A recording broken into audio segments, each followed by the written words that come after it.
before I get into all of that, so we've been in this series on when God turns setbacks into comebacks.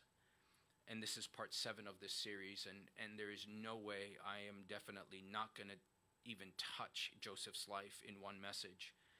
It will probably be several. But I believe it is such a timely word for us. And so I'm so ready, but I'm also like wanting to yield my heart to the Spirit of grace and the Spirit of truth, that at any point he shifts anything, and I need to I just want to be sensitive, because you matter. Like, this is not about me preaching a message. I've done it for 37 years. If I never preached another message, that's fine. I want to live it. I want to encourage one person who just desperately needs to hear from God and needs to believe that God can take a setback and literally turn it around into an amazing comeback in your life. And this is why I do what I do. This is why I take the time to study, to pray, to prepare. I've met the quota. If there's a quota to have been met, I've met it. In doing that, this is about you. And this is about your relationship with God. This is about God's relationship with you. And this is about how you can experience the comeback that God has promised you. But it also takes responsibility on our end. And so in this series, it is awakening so much in me. And today, I just know something is going to happen. I don't know what. I just have to be very sensitive to the Spirit of God. For all of you that have prayed, thank you for praying. Again, I'm so sorry that we just had these issues. We don't even know what happened, but hopefully we'll get that taken care of. Let's get into this. Father, I pray in Jesus' name. Would you just take a moment, please? Just bow your heads, close your eyes, and open your heart to him. Lord, you know where my heart is. I've preached enough messages to last me a lifetime, and that's not what I'm interested in. Lord, I want your word to come, and I want your word to speak. And I want your heart to be felt. I want your heart to be encountered, not mine. I want you to be glorified. I want you to be exalted. I want you to be lifted up. Because this is about you. Father, I pray in Jesus' name that your Holy Spirit, the great teacher of the church, will open our eyes, will open our ears. Holy Spirit, open our hearts to receive. That you alone, Jesus, would be exalted. You said, if I be lifted up, I will draw all men. Lord, draw us. Draw us closer to you, I pray. Touch every single one that is watching. Touch every single person who hears this word. Touch everyone who is in this room. I thank you so much, Lord, for the privilege of serving you. The privilege of pouring into your people whom you love so deeply. In Jesus' name, amen. I love you guys, and thank you again. So today we're going to take a look at the life of one of the most important characters in the Bible, and his name is Joseph. But I want to set this whole thing up, and I'm not going to rush this, because like I said, when you look at Joseph's life, he experienced 7 major setbacks in his life. And if we can just learn from his example, because I believe the same God who restored him, and the same God who caused every setback in his life to become a comeback in his life, that same God is at work in your life and in mine. And so Joseph was the son of Jacob. And it's always so important to get the backstory, because it opens up everything to us. And so Joseph is so important in God's word that there are 14 chapters in the Bible that are written about his life. 14 consecutive chapters. And we find it begins in Genesis 37 and it goes all the way to Genesis chapter 30. The last 14 chapters are devoted almost exclusively to Joseph. And it's the longest and most detailed narrative in Genesis, and probably one of the most important messages or powerful stories in the book of Genesis. And so Joseph is an example of what a man or what a person is like in godly character, and for good reason, because Joseph was faithful, Joseph was obedient, Joseph walked in integrity, Joseph walked in wisdom, Joseph walked in forgiveness like few have ever walked. And I find that so incredible because he was one of the few characters in the Bible that doesn't record there's no recorded character flaws about his life. And so here's a guy that has it all together. Here's a guy that you would never think could suffer a setback because his life is really together. No major flaws, not that we can find, not that we can read. And so we're going to begin to look on how he handled these setbacks in his life. And because I believe that they're going to encourage you, and they're going to encourage me because they already have, and give you the hope that you and I need to face what's ahead of us. It's also a story of God's invisible but powerful hand at work in every major event in life, in his life, in your life, in my life, especially during those events that are disappointing, especially those events that are painful. And so I just want you to know that God is preparing. He's at work behind the scenes. He's at work in your life, in my life, even when we don't see it. And that's something that we will awaken to in this story. And so, have you ever had those moments in your life where you feel like you've been hijacked by circumstances? You've been hijacked by things that you did not. I mean, even in the way that other people treat you, and you think, why are they treating me this way?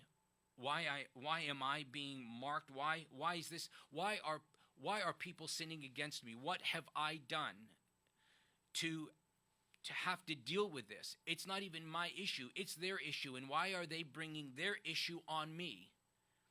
That's a part of Joseph's journey. And it's in those times, is when we have to trust God. When the setback isn't our fault. When the setback has nothing really to do with us. It is other people's responses. It is other people's events and dramas and situations, but then somehow they get projected onto us. And then we make it our setback. We make it it's almost like a borrowed offense. We end up like, why? Why is this happening to me? What have I done to deserve this? And if we're not careful on how we handle those situations, that's when we're going to get discouraged. That's when our life is going to be miserable. We're going to get into this place of despair. And so the fact is that in this story, God uses a lot of bad things to bring about a lot of good. I want to say that again. God brings about a lot of bad things. He allows a lot of bad things to happen in Joseph's life to bring about a lot of good, because God has a way of using men's evil purposes for his own good. I want you to hear that. Even people's intentional evil purposes, God can take all those evil purposes and turn them around for good. And I know what some of you are thinking. Wait, so you're telling me, Sam, are you telling me that the abuse that I suffered, are you telling me what happened to me, in my childhood, things that should never be experienced by a child, things that a child should never encounter? God can take every single bad experience of your life and mine, and every painful, the evil that people do, and he can turn every one of those evil things around, that what was meant to be evil to you will actually become God's good purpose in your life. He will use all of it. He can use a divorce. I just go on and on and on. And I don't want to get into just like highlighting, but I want you to know that God is going to take every single evil intent against you by man, and he's going to turn it around for your good. No matter how evil that was. And you're going to see it in some of Joseph's story. Because when you get to the end of Joseph's story, he sums up this lesson, and he says this, and it's found in Genesis chapter 50, verse 20. This is the end. So we're going to go to the end, and then we're going to come back and start. And so at the end of his story, Joseph himself simply sums up the lessons of his life, and he says, and this is the comfort. This is the comfort that he brings to his brothers, and this is the comfort that he brings to his father. This is the comfort that he brings to his own life. And he says this: "You meant evil against me, but God meant it for good, to bring about that many people should be kept alive as they are today." This is so profound, because the story of Joseph is how God took him from being a prisoner in a pit to being a prince in a palace, and then literally to becoming the second most powerful man in the world. And that's why his story is one of the greatest comeback stories you find in Scripture. He was left in a pit to die, and God used even that traumatic event in a pit, and was working behind the scenes. And this is the one thing that you will get out of Joseph's life, if you follow his journey, and we will, is you're going to hear time and time again in every crisis that he suffered. Guys, I want you to just soak this in right now. You guys in here and those of you that are watching, every time he suffered a crisis, and here's what we would read: "And the Lord was with Joseph. And the Lord was with Joseph. And the Lord was with Joseph." And I'm here to tell you, and I feel the presence of God, if he is with you, no weapon formed against you will prosper. Every tongue that rises up against you in judgment, you'll be able to condemn, because you are God's servant. That there is nothing that God will not do. There is no situation that he cannot overturn. And so if God did it for Joseph, he will do it for you. All you have to know in your faith, in your heart, in your knower, is that no matter what I go through, no matter what circumstance I face, if he is with me, I will get through it, and I will be better in the end as a result. The hard part is, how do we get through it when we're actually in it? How are we supposed to deal with these life traumatic situations? And so let's get into this a bit more. So Joseph started off as basically a scared little kid. And so he has these series from a child. He has 7 major setbacks in his life, but God uses all of these setbacks to orchestrate one of the most spectacular comebacks, where Joseph ends up saving not only one nation, he ends up saving 2 entire nations. And here's Israel and Egypt. In fact, this is just so powerful. There would be no nation of Israel if it wasn't, there would be no Jews today if it wasn't for Joseph. I want you to think about that. Think of the power of this man's life. Think of the comeback of this man's life, when he had every reason to throw in the towel, when he had every reason to give up, when he had every reason to be discouraged, when he had every reason just to say, like, I'm done. God, I didn't even ask for this. This is being projected on me. This is what other people are doing to me. I don't deserve this. Where are you? Why is this happening to me? Why am I the one suffering from this while they go on with their life? Joseph had no idea that God was setting him up to be the second most powerful man in the world. And God used every setback he experienced so that he would have the second greatest comeback of all time. So much so, there would be no Israel without him. Get that, guys. There would be no Jews without him. And so God was with him. And because God was with him, God was at work in him, no matter what the circumstances were. And we know that setbacks are a part of life for all of us. We've all suffered financial setback, relational setbacks, just marital setbacks. We've had issues and mistakes and all of that. That's the one thing all of us have in common. And in that same way that all of us have that in common, we can also have in common that God can use every setback in our life to be a major comeback. Something that literally people just sit and stare at you and go, how in the world did this happen? Well, because God was at work, and you didn't give up, and you didn't throw in the towel. And so I think he's a pretty important person.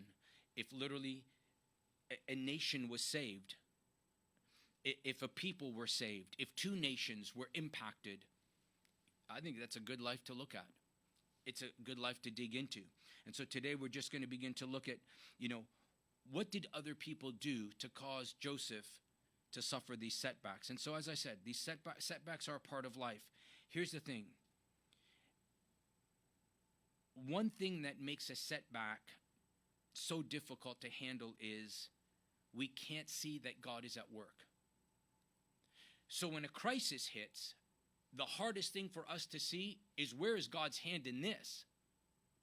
And that's where your faith has to kick in, that knowing, even though it seems so evil in the moment, God's hand is at work. I know where we are as a nation. I know everything that's happening. Well, like, I know everything. I don't. But enough to go, I know in the political, environment and the political scene, in that whole world right now, in our nation, I'm not worried.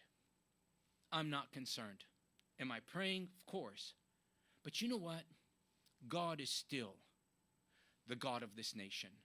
No man can remove him off the throne that he's established. No man can change what he has promised for this nation. No government, no political party. And I know that even if it's whatever for you or me, that God can use whoever is sitting behind that desk, and God can touch and use, and our job is to pray. Our job is to pray. I'm not going to argue. I'm just going to pray. And I know that if God can take a Joseph and take him through those major setbacks and literally use him to save an entire nation, not one but two, I'm good. Because my faith isn't in the government. My faith is in God. And God can use every circumstance and turn it around. He can actually make us a better nation. If we will focus on salvation, if we will focus on God's word. I mean, if we were as passionate about loving Jesus as we are about our politics, the church would be in a good place. I'll leave it there. And so,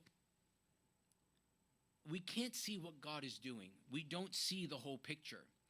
And so, only God can see the end of the story. That's why Isaiah 46:10 says he goes to the end of a matter and he finishes it. It's done. Like, guys, when I'm looking at you, we start and we try to finish, and we want to finish strong. God looks at you and goes, I've already finished you. I've already finished you. I see the end result. I see the end product. Now, let's go back and start, and I'm going to walk with you every step of the way. That's Isaiah 46, verse 10. It's not in the notes. That's free, by the way. You don't even have to sow an offering. But so God sees the end of the story. He knows how it's all going to work out. So God is never worried, but we worry because we don't know how it's going to end up. We don't see all the pieces of the puzzle and how they all fit together. If you love, doing puzzles, it's amazing. I'll always love it because if you want to see the finished picture, always look at the top of the box. That's the perspective. So like when you're looking down and you're looking at the top of the box where all the pieces of the puzzle are in the box, your perspective is, I see the finished product. We don't see that because we're in the box. And we've got all these pieces of our life everywhere, and they're just, they're messed up. God sees from the top of the box. And so he looks down and he sees you finished. Then he takes every single piece in that box and he begins to bring it all together. I want you to know something. God is doing that in my life. He is bringing things together, and I am just finally in a place of going, God, not finally, but you are so awesome because I'm literally watching you connect pieces of my life's puzzle, and I'm finding hope. I'm finding fulfillment. I have not internally felt so alive. And it just a few tweaks, a few things. And so I want to encourage you, get ready, because I believe a part of your setback is God bringing things together to just fulfill what he wants to do on the inside of you, and then it will just flow outward. And so I can't see that setback in my life because I don't see it as a stepping stone. But if you begin to see setbacks in your life as stepping stones, watch what's going to begin to happen. And so again, there's just so much burning inside of me. So setbacks are stepping stones to our goals. So everything that you experience as a setback, don't see it as a negative. See it as a positive, and that it's actually going to be a stepping stone to the goals. Because if we trust God that these are stepping stones, your approach to a setback changes. Because now they're stepping stones to where God wants to take you. Man, I experienced, as many of you know, I experienced a major setback in my life 8 years ago. If you would have said to me at any point over the first 2 years of that encounter, experience, whatever it was, like all of that, I would have said, you're out of your mind. You are out of your flipping mind. That if you think God can take that and use it. But I want you to know something. He did. And so that setback became a stepping stone to a goal that God had for me that I didn't see. And so he was actually at work. He can take all the wrong things and still turn them right. It's how we respond. It's how we begin to see it. So I'm not just preaching to you. I'm actually living it. And so setbacks are stepping stones to our goal if we trust that God can take that setback and turn it into our comeback by his grace. And so they're actually pathways to where God wants to take you. Think about every negative thing that you've encountered in your life, be it evil, be it people's bitterness towards you, people gossip towards you. Take every one of those situations and imagine with me just for 1 second that these can actually become pathways to where God wants you to go. You mean God can take things that are bad and turn them around for my good? Absolutely. That's what his word says. So if he did it for Joseph, that's always my go-to. If you did it for David, if you did it for Joseph, if you did it for Abraham, you can do it for Sal, you can do it for me, you can do it for Elvis, you can do it for Brenda, you can do it for all of you. Like you can do it for all of us. Like there's no reason that you will not, because if you've done it before, you'll do it again. And I want you to know he's going to do it again for you. This is a really long intro, but I don't care. Because I feel the presence of God. I know where I'm going with this. And so God uses both open and closed doors to direct us and to get us to where he wants us to be. So stop complaining about the closed doors and realize that those closed doors God is actually using to get you where he wants you to be. And so there's no better illustration than Joseph. So Joseph was the last or the second last son born to Jacob. And so he was Jacob's delight. This is so good. He was Jacob's delight. Jacob loved Joseph a lot. And so he was actually, Joseph was the reason that Jacob was so happy. Jacob happens to be his father. He was actually the reason that Jacob was alive and living. So, but that fatherly love that Joseph enjoyed became actually the poison in the hearts of his older brothers. And so they clearly had watched their father favorite, that Joseph became his favorite. So this favoritism that Jacob was showing to Joseph was love that Joseph was receiving, but at the same time, he was also receiving hatred. He was being hated by his siblings, but loved by his father. And so Joseph was loved, then hated for being loved. Listen, Joseph was loved, but then he was hated for being loved. This is the beginning of some of the setbacks. And so he was loved and he was always compared. Like the siblings, his brothers, and he actually had a sister too, but his siblings were always comparing. Like, how come dad loves him more? And so I think we too have to be careful as parents that we don't show favoritism to our children. Because what it can breed is, it can breed that competition and that contempt in others. And so Joseph didn't choose, please hear me, Joseph did not choose to be the object of his father's favoritism.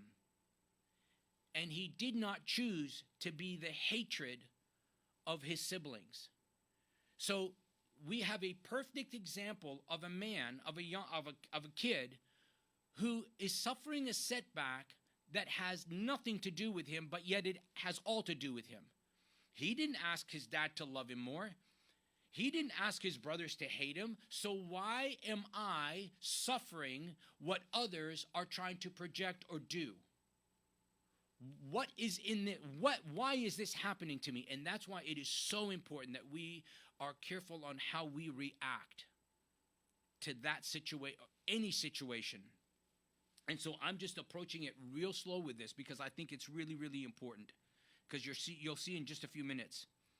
So the choices of others, his father, his brothers, actually plunged Joseph into unimaginable circumstances. He didn't do it. They did it to him. But somehow he was the one that had to suffer all of it.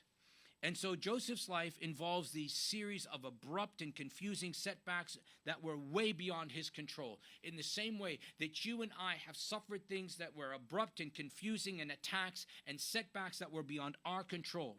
And this is why this is important. A large and important part of his life appears to be defined by all the misdirected events of the love of his father, the hatred of his brothers, and now not only do they hate him, they envy him. He didn't do anything. He didn't do anything to deserve that.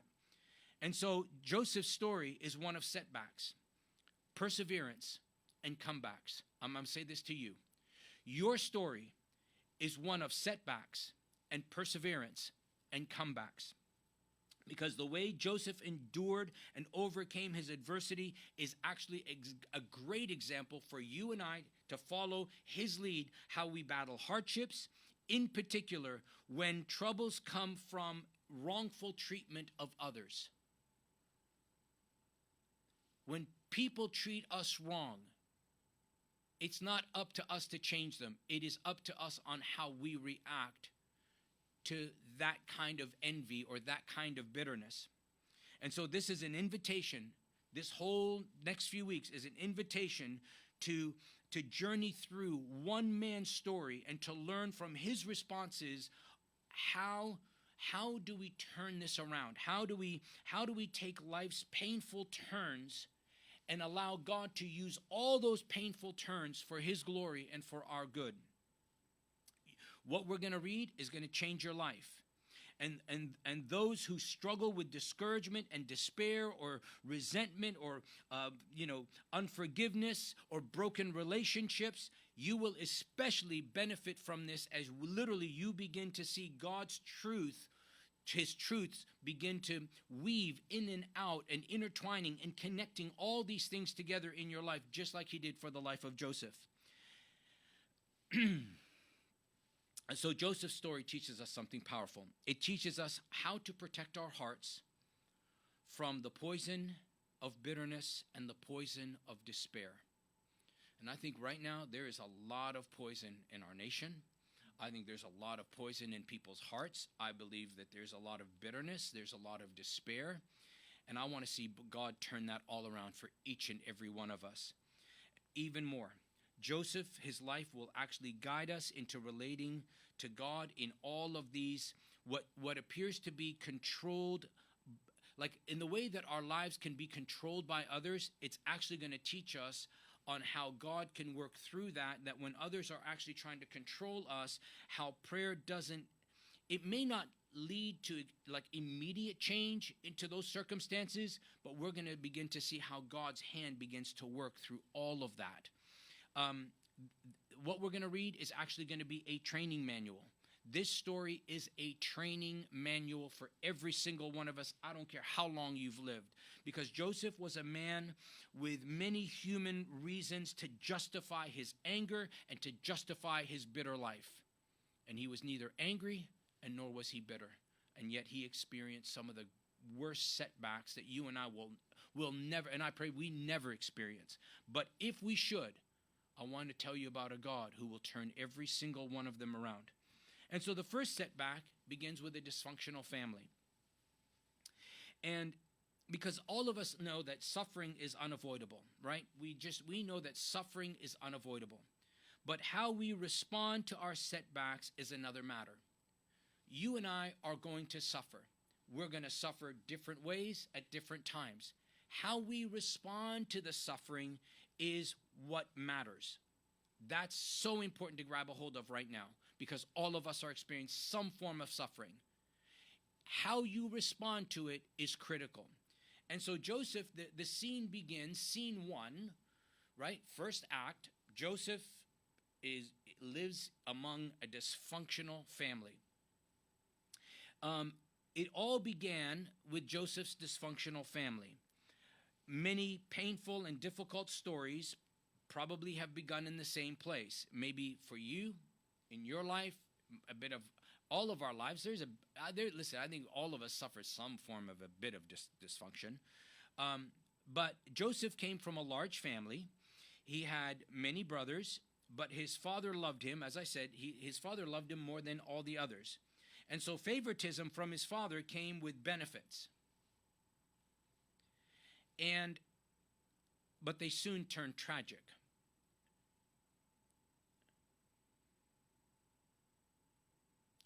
If you suffered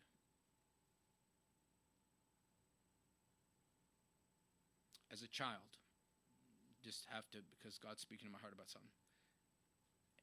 If you suffered as a child watching one of your parents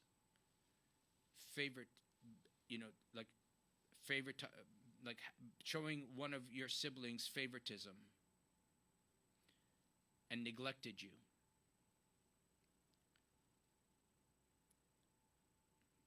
that was never God's doing. And I think as parents, we need to repent if we showed any one of our children favoritism above the rest. The ones who pay the price are those children. And they may pay that price into adulthood. I want to say to every single child, every single adult child who suffered watching one of your parents or both of your parents show favoritism to one of your siblings, and you felt neglected and you felt abandoned, you've been walking in that brokenness for all these years, I want to say not only am I sorry, but I pray that God begins to heal you. And that you can begin to enjoy your life and realize it had nothing to do with you. You don't need to carry that for the rest of your life. You can give that to God and know how much He loves you, and that He will not favor. Like that's not the God we serve. We shouldn't be favoring, as parents, we shouldn't be showing favoritism to one of our children. The others will suffer. And if you've suffered from that, not only am I sorry that you did, but may God heal you so that you can begin to walk in wholeness and knowing how valuable you are and how cherished you are by God and how worthy you are of His love, because He's crazy about you. He's crazy in love with you. I pray that you can begin to let that go and begin to heal, because I know those things can go deep. And so, like most people, Joseph's earthly journey was shaped by the responses of others. And I think that's our life. And so Jacob has 12 sons. He had 12 sons from 4 different women. You know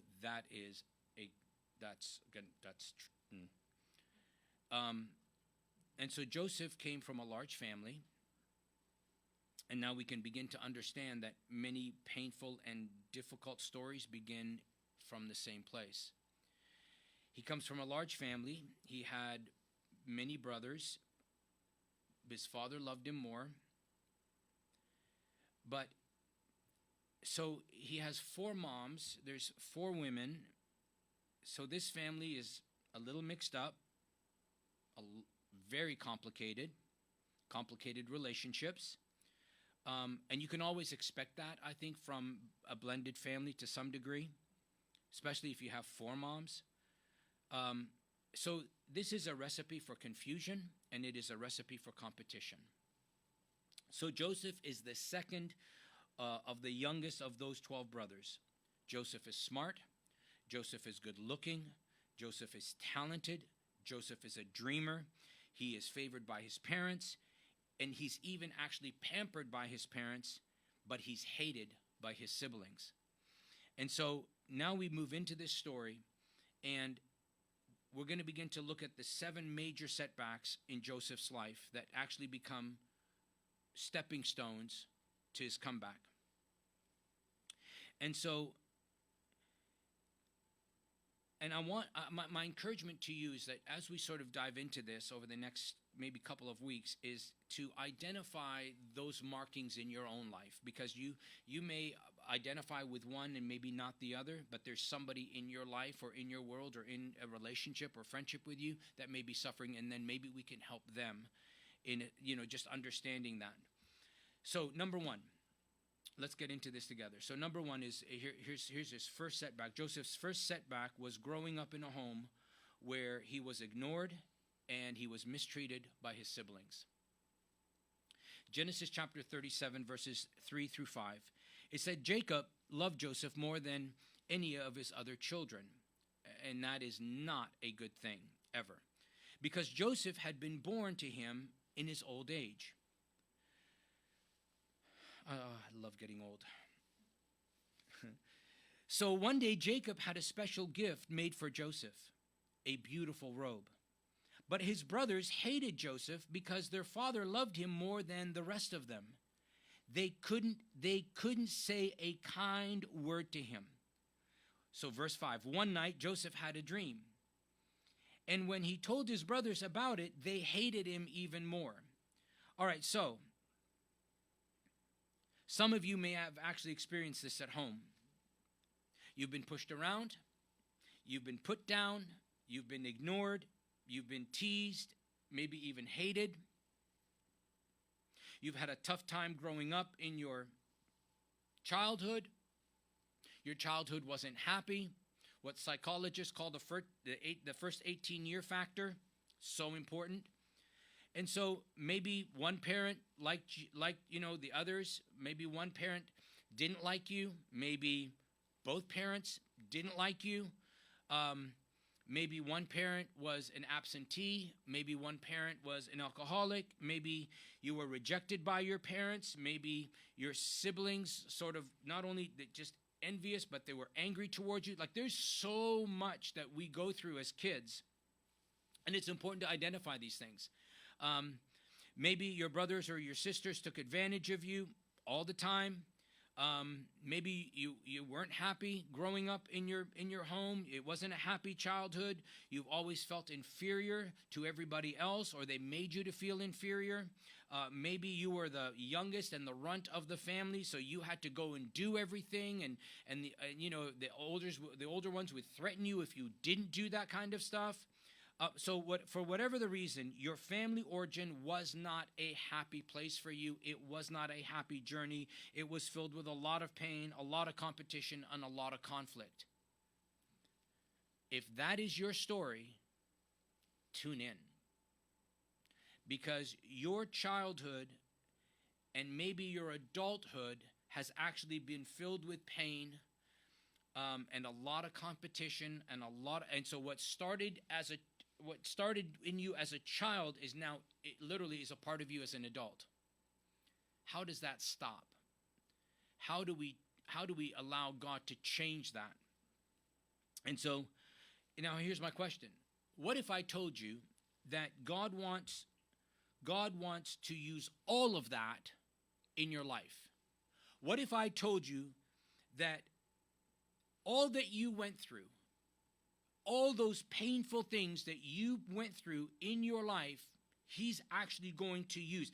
Have you considered the possibility that those setbacks are stepping stones to a future, so that God can begin to use you to help others in a good way, in the same thing that you went through? Now God can take all of that was so bad and so evil and so painful, and He actually turns it around so that now you can help somebody else,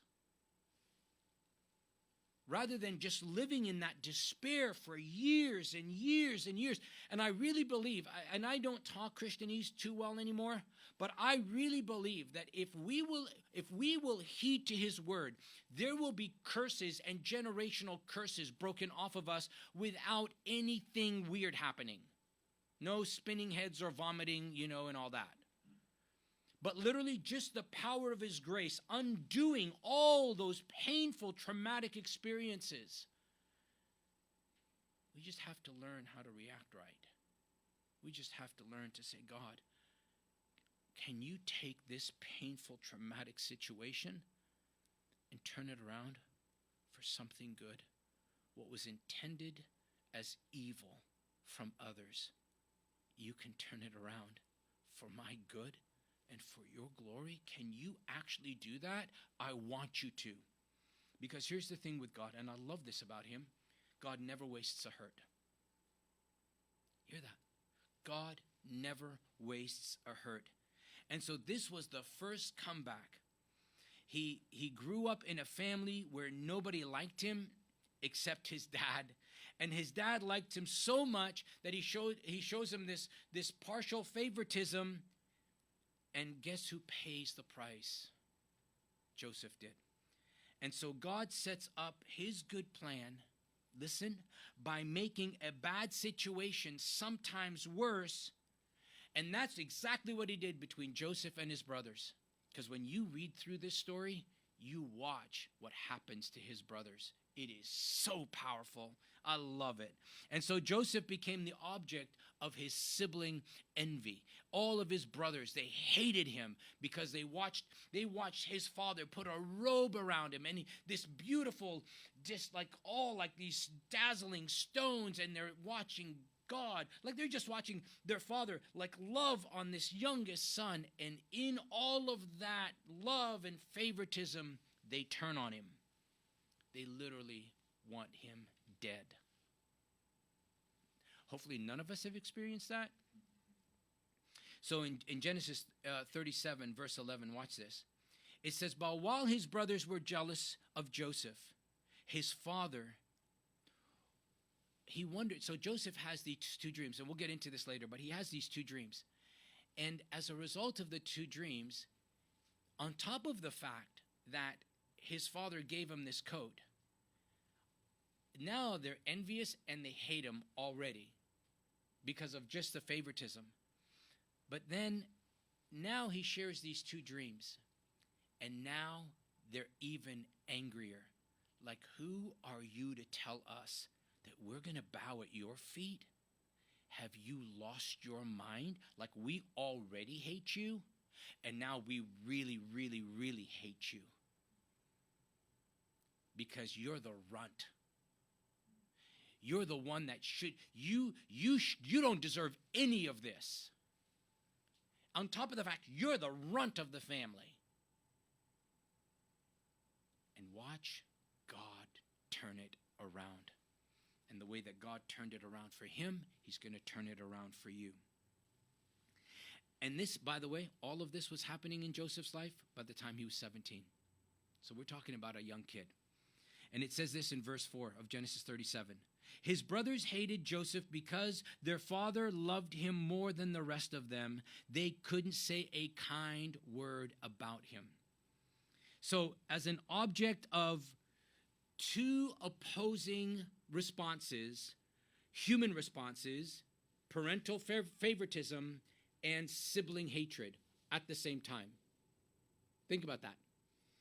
Parental favoritism, while your brothers and your siblings hate you at the same time. So Joseph was plunged into this unimaginable circumstance of being loved, being hated. Being loved, being hated.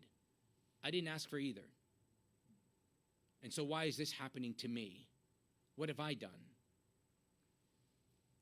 Boy, some of you may be just processing that. Making matters worse, then Joseph has this dream, literally portraying his brothers and as his future servants.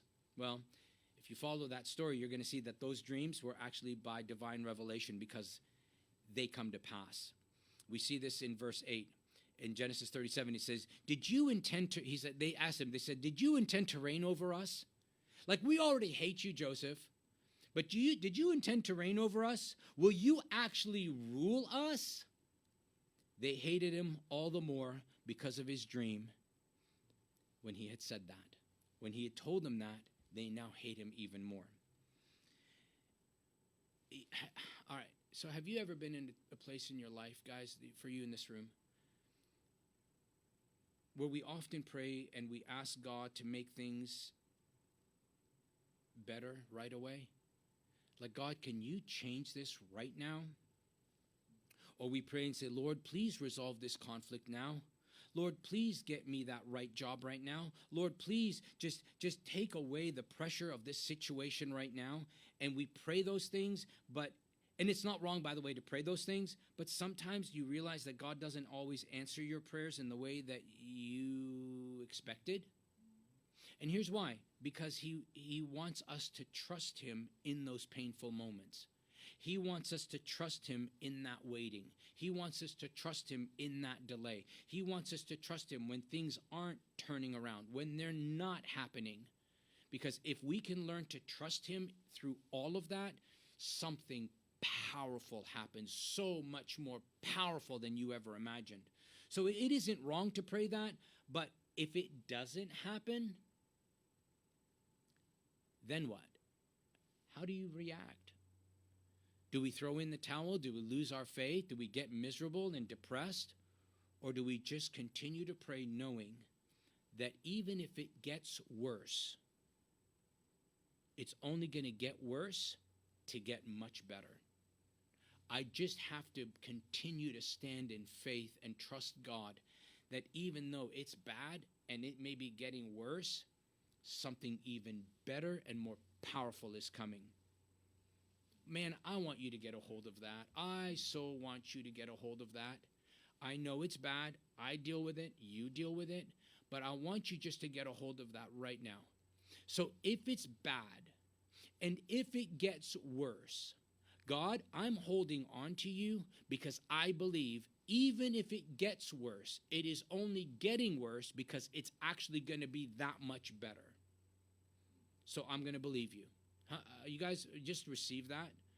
It doesn't mean it's going to get worse, but you're positioning yourself to say, if it does, it doesn't shake my faith.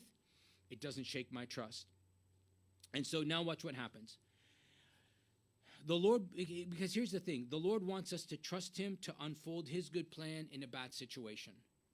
We usually cave in. We usually lose our mind. We lose our cool when a situation goes bad. The Lord wants us to trust him to even though it's bad, God, you're going to unfold your good plan in this bad situation because it's going to actually cause me to trust you more. And so here's the good news about Joseph. For Joseph, the good news is that God makes things much worse so that he can actually set him up for the next phase of his life, for the next good plan to unfold. Listen to that. Every single time it got worse for Joseph, it was only unfolding something greater for Joseph's life. I'll say this to you. Every time for you that it gets worse, it is only for you to trust God because it's going to actually unfold into something even greater. Trust him. Trust him. There's so much to his story. Number 2. So he grows up in a dysfunctional family. Number 2 is that Joseph was tossed into the pit of rejection. So now Joseph's his relationship with his brothers go from bad to worse. In fact, it's not just worse, it's outright dangerous. Verses 18 through 20 of Genesis 37. When Joseph's brothers saw that they saw him coming, they recognized him at a distance. And as he approached, they made plans to kill him. This is how bad this gets. They make plans to kill him. Here comes the dreamer, they said. Come on, verse 20, let's kill him and throw him into one of these cisterns, a pit. And then they said, we can tell our father a wild animal has eaten him. Then we will see what becomes of his dreams. I want you to see their envy. This is where envy can take you. This is where jealousy can take you. This is where insecurity can take you. And so now they want to kill him. First, we'll put him in a pit. We see him coming. Here comes the dreamer. That's high then. Here comes the dreamer. So sarcastic. Here comes the dreamer. Here comes the favored one.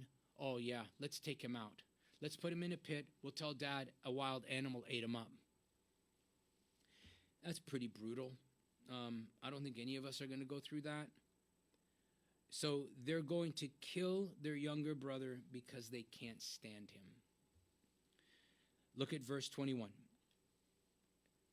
But when Reuben heard of their scheme, one of the brothers, he came to Joseph's rescue. He said, let's not kill him, he said.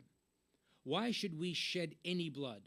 Let us just throw him into an empty pit or cistern here in the wilderness.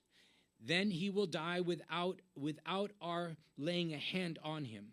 Reuben was secretly planning to rescue Joseph and return him to his father. So when Joseph, I love that. So 23, so when Joseph arrived, his brothers ripped off the beautiful robe he was wearing. Then they grabbed him and threw him into the cistern. Now the cistern was empty and there was no water in it. So this is a setback. This is a major, on top of the fact that he grew up in a dysfunctional home, here's another, your brothers hate you. They just hated him. That's all they hated him. They were envious. Now they act upon that hatred. They act upon that envy. And they said, you know what? We're going to actually just put him in a pit and let him die there. And we're taking him into the wilderness and we're going to literally throw him in a pit and there's no water in it. So this is a setback. Your entire family has now turned against you. All your siblings have turned against you. And maybe you've not been tossed into a physical pit, but you've faced rejection just like Joseph. Because one of the things that Joseph now is battling or could have easily gone into is into rejection. Not only is my brothers have rejected me, my family's rejected me. Everybody thinks that, I'm a dreamer and I'm an idiot. And now, and on top of that, they're literally aiming to kill me. They're just going to literally leave me here without any water. And so, and I really felt this strong as I was preparing it, because I just know that so many of us, and I don't know where I'll go with it exactly in my journey, but one of the most painful experiences in life is the experience of being rejected. And maybe you've never, like I said, maybe you've never been tossed into a pit, but all of us have faced rejection one way or another.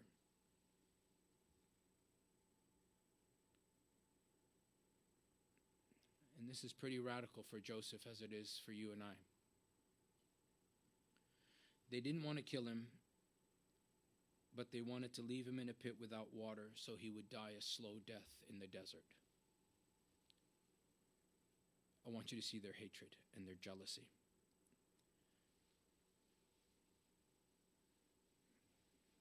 Another brother said, verses 27 and 28, they said, come, let us sell him to the Ishmaelites and not lay a hand on him. After all, he is our brother, our own flesh and blood. His brothers agreed. So when the Midianites merchants came, when they came by, his brothers pulled Joseph out of the well and sold him for 20 shekels of silver to the Ishmaelites, who took him to Egypt. So they said, first, let's kill him. Then they said, let's just put him in a pit. Let's sell him.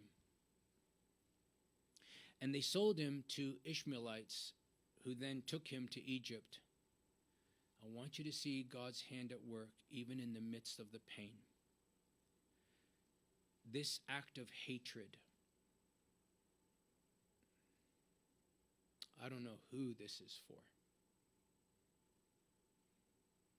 but my heart right now is actually weeping.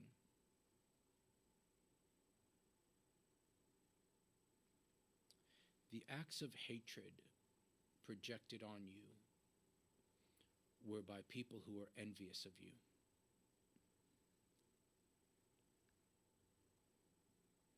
Do not allow their hatred or their envy become a stumbling block for your life. If you're in this room, this is for you. And if you're watching and you know this is for you, it's God's word to you. When people hate you, it's on them, not on you. It doesn't define you, and don't let it. It's their hatred. All you can do is react properly.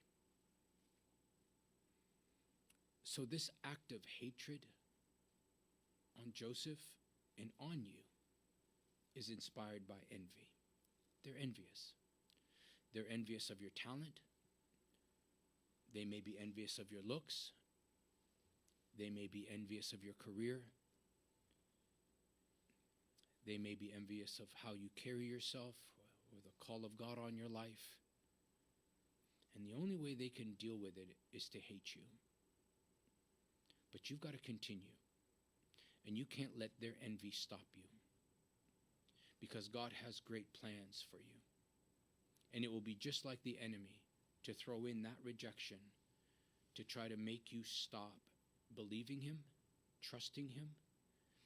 And then you get all wrapped up, because what happened in Joseph's journey right here is their envy actually changed the direction of Joseph's life. I want you to see this. They throw him in a pit, and then they sell him to Ishmaelites, their merchants, for 20 shekels of silver. It's nothing. And they take him to Egypt, exactly where God wanted him to be. And it was envy. And so can God take envious siblings, envious people, envious friends, and what was meant to be evil projected on you and done to you actually turned around for God's good for your life? Father, I pray in Jesus' name. I'm going to wrap up in just a minute, but this is just for this moment. Father, I pray in Jesus' name, whoever that is for,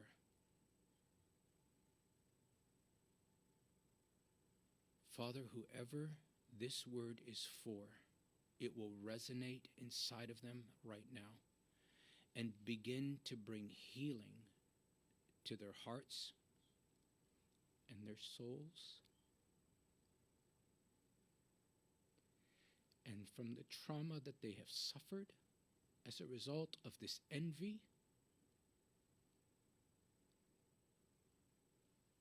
Father, from the crown of their head to the soles of their feet,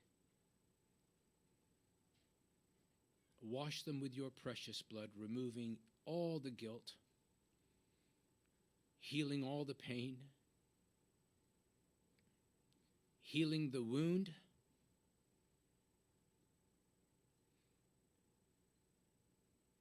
Father, let life begin to shift and turn around for them.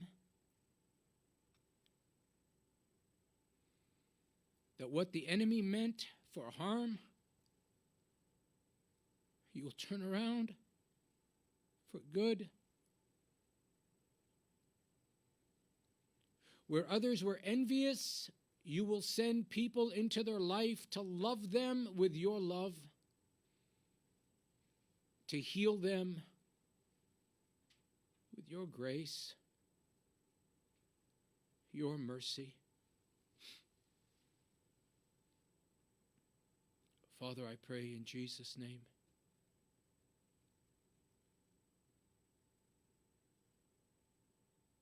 heal them. Awaken them to their identity in you.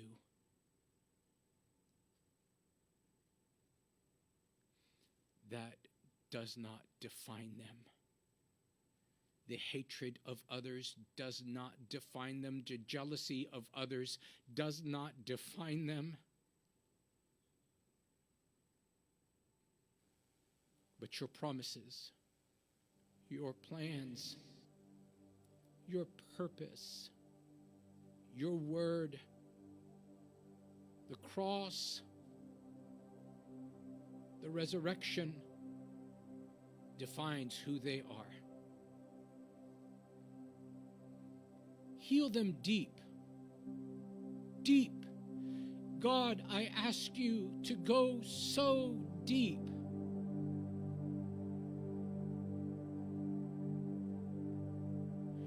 Help us to identify the rejection, Let us not bury it. Let us not stuff it. Let us not pretend that it doesn't exist or it didn't happen. Help us to forgive. Help us to release them. Help us to let them go.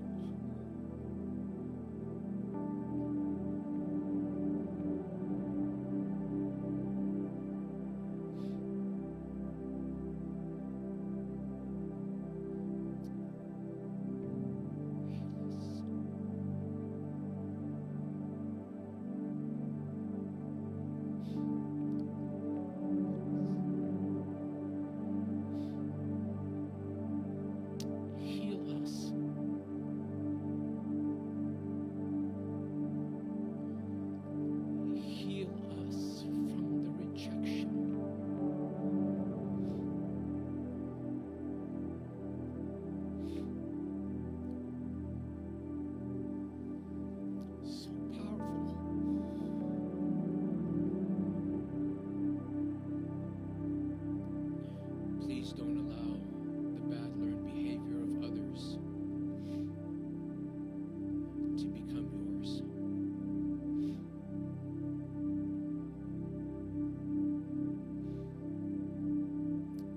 Just let it go. Give it to God.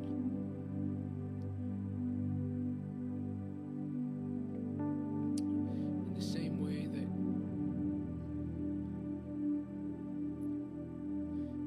changed the direction of Joseph's life.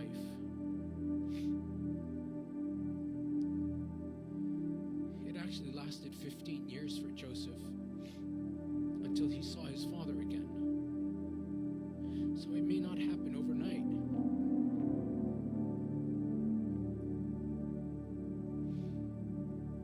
And I can't imagine the times that Joseph prayed and asked God to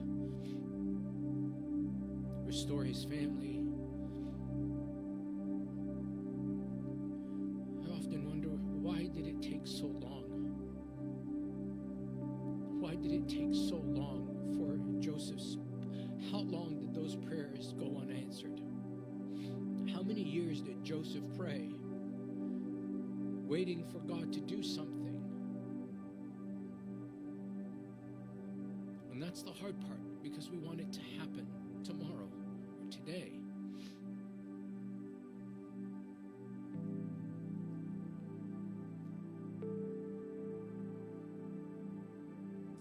You're going to see it unfold.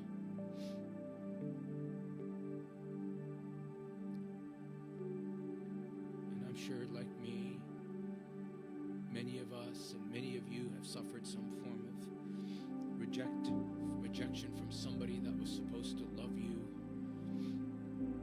they didn't. They tossed you aside. They abandoned you. Or maybe their love for you was based on what you can do for them. Just acknowledge the fact that sometimes even siblings and relationships that matter to you, whenever they want to talk to you, it's always going to be tied to, hey, can you do this for me?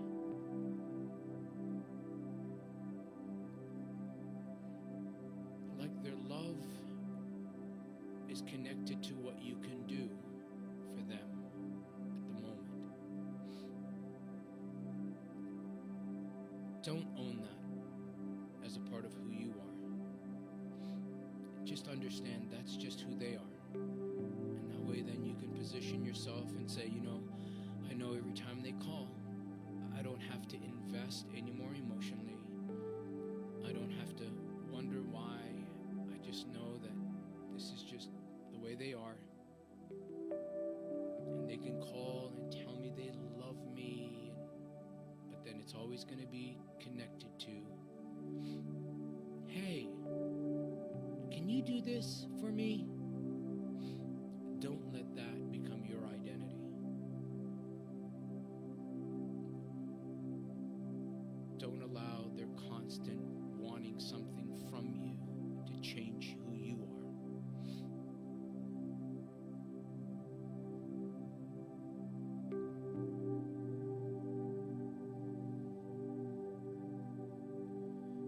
maybe a part of your battle, and as it is mine, is when you feel like people throw you into this pit called rejection. They turn their back on you. They walk away. They leave you. They leave you high and dry, without any resources, like they did Joseph.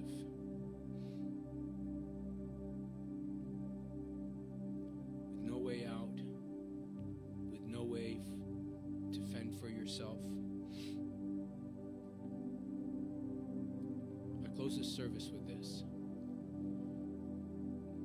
You feel like your life is in a pit in the middle of the desert. They walked away. On top of that, they not only walked away, but they walked away to eat with your enemies. That's a painful setback.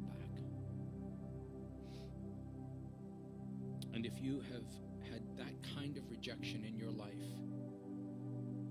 I want to say that I'm sorry. I really am. And I'm sorry as a pastor, and I'm sorry as a friend that ever happened to you.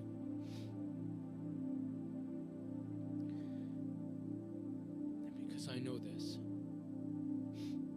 rejection is Satan's first strategy for your destruction. It's what he aims to do with that thing called rejection, is to destroy you.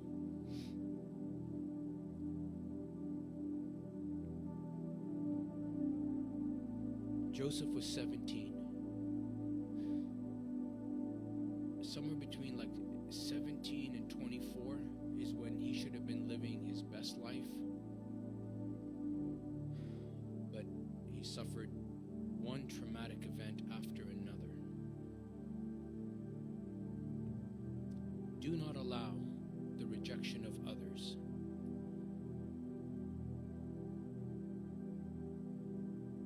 to define you. We were made to discover our identities through affirmation, not through rejection.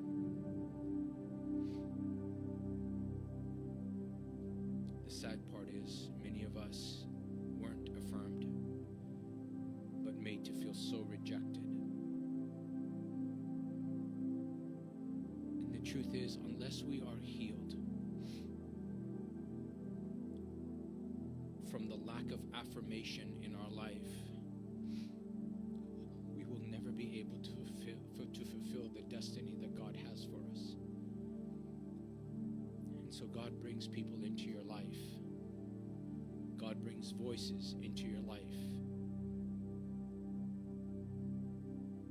in a way to be that cure for that rejection that you battled.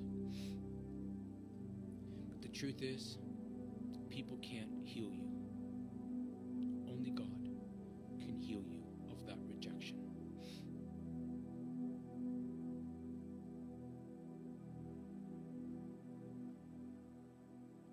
But you and I have an intricate and an integral role in helping people heal by pointing them to a Father who loves them unconditionally. And then for us to love them with the best of what we have in a way that exemplifies, models Jesus' love for them. I'm going to ask you to stand if you're in this room.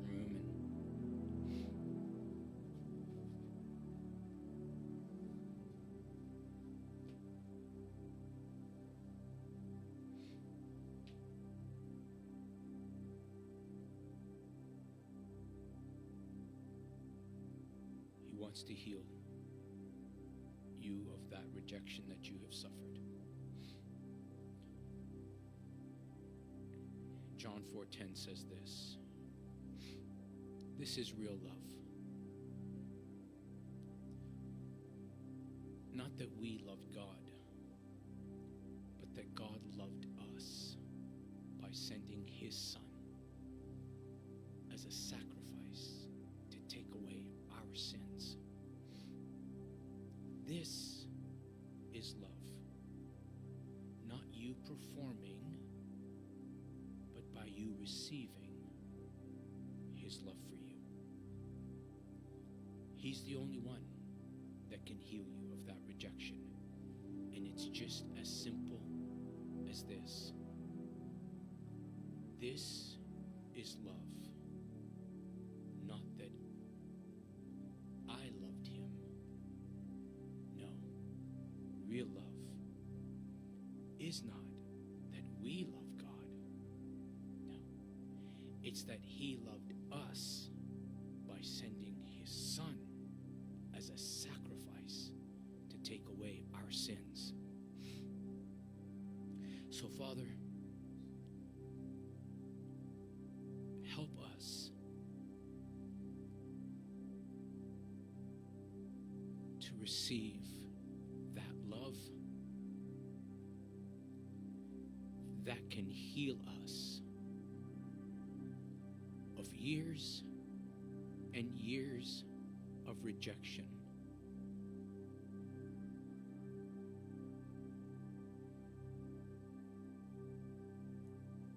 I ask you to pour your love upon us, upon every single one watching, and especially on those who are hurting and maybe have been thrown into the pit of rejection, left to die. Father, take that setback and begin to work such an amazing comeback of hope.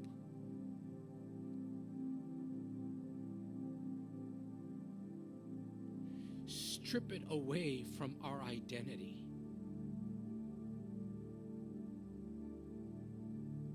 Fill us with your confident power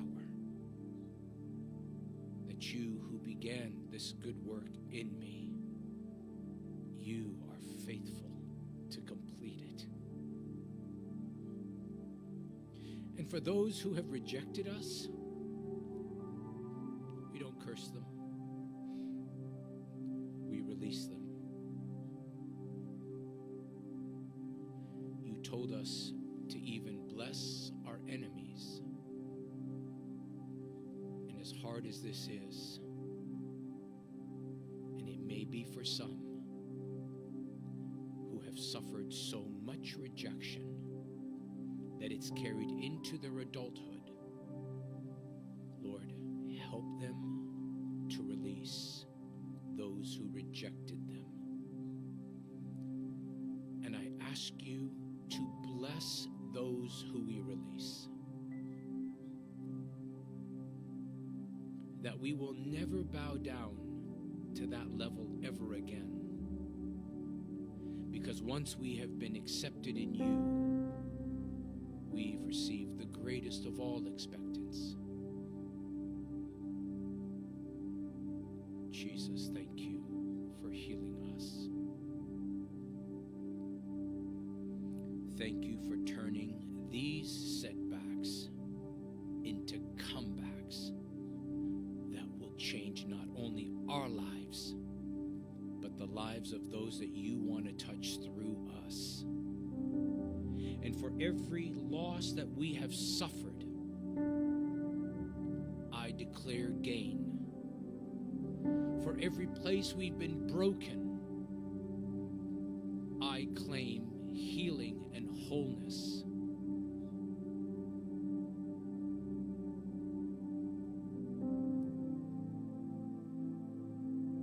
For every wound we have suffered and endured, use everything that we've been through for your glory and for your honor and for the helping of others who need to know there is a God in heaven who loves them like crazy.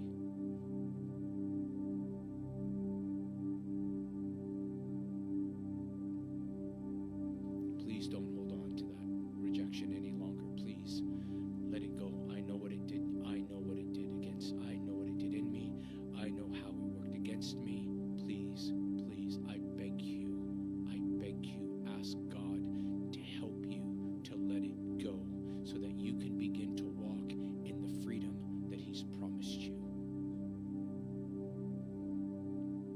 days are ahead of you. And be at peace with this. He who began this work in you is going to use every setback and everything you've encountered, and he's going to turn it around for your good and for his glory and for others to receive from you what he's done in your life. Guys, I love you with all my heart. You know, they say of Mediterranean, Middle Eastern people, we wear our emotions on our sleeve. They couldn't be more wrong. It's just who we are. But this emotion isn't because I'm Middle Eastern. It's something deep inside of me that I want to see God heal in your life and in mine. And I love you guys so much. Thank you for coming, you guys. Thank you so much for coming. Thank you for standing with us. Thank you for what you sow. I'm going to do it anyways, because I don't do it for that. But thank you for helping us. May God bless you. Oh, I love you all so very much. Have a great week. Every day, give it to him. Give it to him. And I promise you this, every setback will become a great comeback for your life and mine. Have a great week, everybody. Happy Sunday. Thank you so much for joining us today. We are extremely grateful for everyone who supports us, whether it's by watching, praying, or even just being a part of our family. Because of the generosity of people like you, we're able to share this message of hope to people all around the world. If you'd like to be a part of what we're doing, we have a couple ways you can do so. You can text GIVE to the number below, click the link in our description, or visit tgporlando.com. We just want to thank you so much for being a part of our TGP family, and we'll see you next time.